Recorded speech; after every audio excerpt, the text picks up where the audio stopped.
There's something magical about buying a game out of your own curiosity, not because some fancy thumbnail enticed you to, but because you made the decision yourself. While the fancy thumbnail can work, and trust me, I've bought my fair share of games just because of that very same reason, but over the years, I bought some really cool games that surprised me just because the screenshots or the store page looked interesting. Or maybe it was the fact that I could watch the trailer without anyone else's commentary but my own. That's why today I want to go over 5 games that completely surprised me.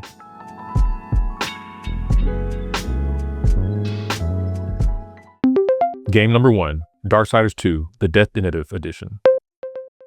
Darksiders 2, the Deathinitive Edition, in my opinion, is one of those games that really turns up the notch from its predecessor. In Darksiders 2, you play as Death, one of the 4 horsemen of the apocalypse. You embark on a desperate quest to clear your brother War's name after the events of the first game, all while tackling corruption and unraveling cosmic mysteries. Will you find the strength to restore the Third Kingdom? Or is it your brothers who will emerge? The narrative runs parallel to the first Darksiders, expanding the lore with a heavy focus on myth, sacrifice, and the internal balance of creation itself. Darksiders 2 is much more of an action RPG this time around, compared to the first Darksiders.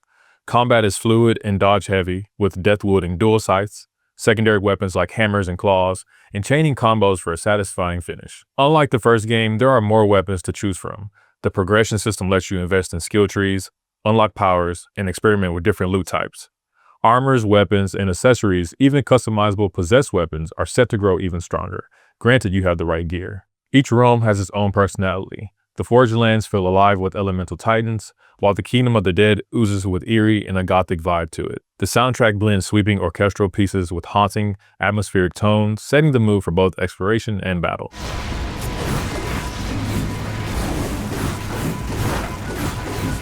There's always a sense of mystery and scale that you just can't escape from. On PC, the Deathinitive Edition had no problem maintaining a steady 60 FPS frame rate, although there were a few areas that took a hit occasionally, but still nothing game-breaking. The remaster improves lighting and textures while rebalancing the loot system. The original versions on PS3 and Xbox 360 struggled at times, but the remaster remains the most ideal way to play Darksiders 2 today. Now, with all that being said, Darksiders 2, the Deathinitive Edition, isn't perfect by any means. Some puzzles and platforming sections feel padded or repetitive, which can drag out the progression a bit. And on weaker platformers like the Switch 1, the performance limitations hurt an otherwise grand adventure. Overall, Darksiders 2, the Deathinitive Edition is an ambitious sequel that doubles down on scope, RPG mechanics, and world building. Playing as Death feels fast, fluid, and satisfying. If you're into hack-and-slash action RPGs with a dose of puzzle solving, I think this one's for you. Game number 2, The Legend of Zelda, Echoes of Wisdom. Now this one really surprised me. I was a bit skeptical coming into Echoes of Wisdom because I'm so used to playing as the legendary hero of Hyrule, Link. I had questions like, how would she feel? Would she be using the Master Sword? What could Zelda possibly do as far as combat was concerned? Regardless of all my thoughts, I decided to jump in headfirst, and boy, I'm glad I did. The story begins when our hero in green disappears, leaving Hyrule vulnerable to mysterious rifts tearing reality apart. Armed with the magical Tri-Rod and guided by the fairy named Tri, Zelda sets off on a journey across Hyrule to save Link, just slightly flipping the traditional formula on its head. The Tri-Rod allows Zelda to summon echoes, copies of objects and even monsters, to solve puzzles or battle enemies along the way. She can bind objects, reverse bind them to follow her, and even temporarily enter sword fighter mode, channeling Link's fighting style. Traversal across the kingdom mixes horseback travel and waypoints for fast travel, which I find very useful. What makes Echoes of Wisdom special to me is how it leans into player freedom. It gives me the same feeling that Tears of the Kingdom still gives me today, albeit with a classic top-down perspective similar to Link's Awakening. Echoes let you approach puzzles and combat at your own pace and style. I can guarantee no 2 players play this game the same. It feels experimental, but also faithful. Visually, the game continues Grezzo's diorama-like style from the Link's Awakening remake. The world is vibrant, clean, and charming, making every area and landscape feel alive. Unfortunately, there are a few standout issues here. The echo selection menu can become extremely clunky as you gather more echoes. At least for me, you end up kind of getting used to it and just picking the same echoes over and over again. Performance can take a huge hit, especially when you're outside navigating through Hyrule. The frame rate dips more than often on the Switch 1, but thankfully with the Switch 2, the frame rate is much better. Echoes of Wisdom isn't just another Legend of Zelda title, it's a historic step forward. Seeing Zelda as the protagonist feels long overdue, and the creative mechanics make this more than a novelty. The game is clever, charming, and proof that the series still has room to innovate and surprise us. If you're a Zelda fan and haven't jumped into Echoes of Wisdom yet, I say it's worth your time.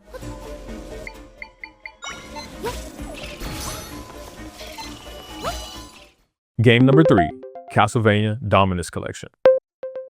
I must admit, I wasn't really into the Castlevania series growing up. I was always interested, but I just never had the chance to fully jump into the series. So when Castlevania Dominus Collection got announced, I just knew it was the perfect time to start. And oh boy, what a joy it was. The Dominus Collection is a remaster of the 3DS era games, Dawn of Sorrow, Portrait of Ruin, and Order of Ecclesia. This compilation also includes a revamped version of the arcade classic Haunted Castle. Dawn of Sorrow brings back Soma Cruz with tactical soul absorption and a stylus-based magical seal mechanic. This one was my favorite. There's something about the way Soma moves that is slightly floaty but also precise. Look, I don't know how to explain it, but it was great. Portrait of Ruin throws in a dual character gameplay mechanic, with Jonathan and Charlotte's skills interacting in unique and often challenging ways. I love swapping between the two characters. It kept the game fresh and allowed me to approach different scenarios in a variety of ways. Order of Ecclesia stars Shinoa, and this game really amps up the difficulty with the glyph system. This was probably my least favorite out of the games, but I still had a good time. I think most of that comes from me just trying to get all the achievements and 100%ing the game. Nonetheless, I still had a good time with it.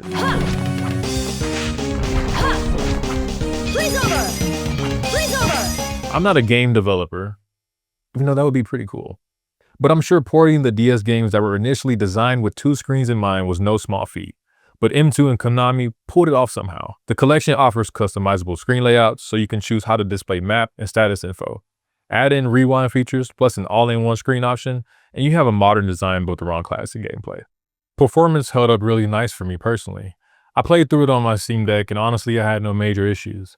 Overall, this collection ran great for me with crisp animations, a rich soundtrack, and a nice coat of modern paint tacked on it. I'm sure hardcore fans will find some issues here and there, but I don't really have a reference point for that. I never played the originals. For a newcomer into the series, I enjoyed my time, and I'm looking forward to diving into more Castlevania games, so if you have any suggestions, please let me know in the comments. To me, the Dominus Collection was easily one of the best retro compilations I've ever played. Honestly, it was one of the reasons why I decided to go out and purchase the DS that I have now. If you're like me and you've never experienced these 3 awesome games, I think now is your chance. Game number 4, Cocoon. Okay, this game came at an interesting time for me. I found Cocoon during a time when I was looking to switch up the games that I played. I never was a fan of puzzle games unless it was a 3D platformer or something like that just somehow so happened to have puzzles in it. In Cocoon, you control a bug-like creature that emerges into an alien landscape. The core mechanic is carrying orbs, each orb containing a unique world inside of it. You place these orbs on pedestals to leap into new environments, or use their powers to open new pathways and manipulate the environment.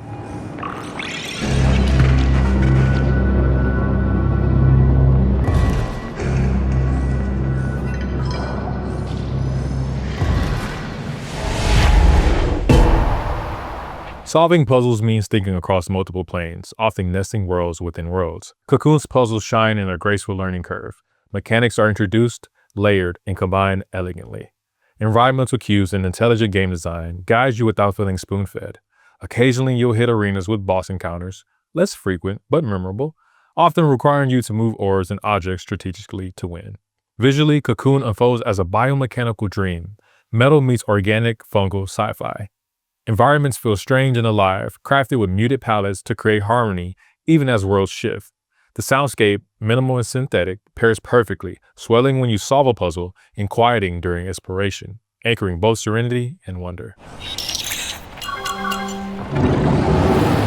Mechanically, Cocoon is a smooth and simple ride. Your moveset is limited, but it's far from a boring experience. Where a lot of games today provide a lot of hand-holding tutorials, everything here feels intuitive and purposeful, and allows you to try out different ways to solve a problem. Cocoon is so creative and allowed me to think outside of the box. I really enjoyed this game and I think it's worth your time as well. Game number 5, Transformers Devastation. Okay, last but certainly not least, we have Transformers Devastation. Now this is a game that was recommended to me by my brother. My brother is someone that when he recommends a game, it's a must play, no questions about it. Transformers Devastation is a 2015 cel-shaded action adventure created by Platinum Games and published by Activision. The game is a high-octane love letter to fans packed with the original voice cast and iconic Transformers flair. beat you your own spark, Autobot! Now, see if you can beat me! I did not see that coming. That's right, you guessed it. Earth is under siege. Decepticons led by Megatron are attempting to cyberform the planet by activating the Proud Star's plasma core. Players control 5 Autobots: Optimus, Bumblebee, Sideswipe, Wheeljack, and Grimlock, as they battle through stages to stop the cyber terraforming threat. This is classic Platinum gameplay. Fast, brutal, and deeply satisfying.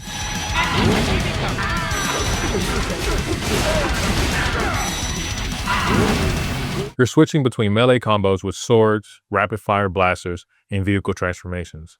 A dodge activates a focus mode, similar to Bayonetta's bullet time mechanic, setting up for some powerful counters. Each Autobot has a signature attack and an overdrive ability that deals massive damage. I mainly play with Bumblebee because, man, he is so fast and fluid, it's hard not to play with him.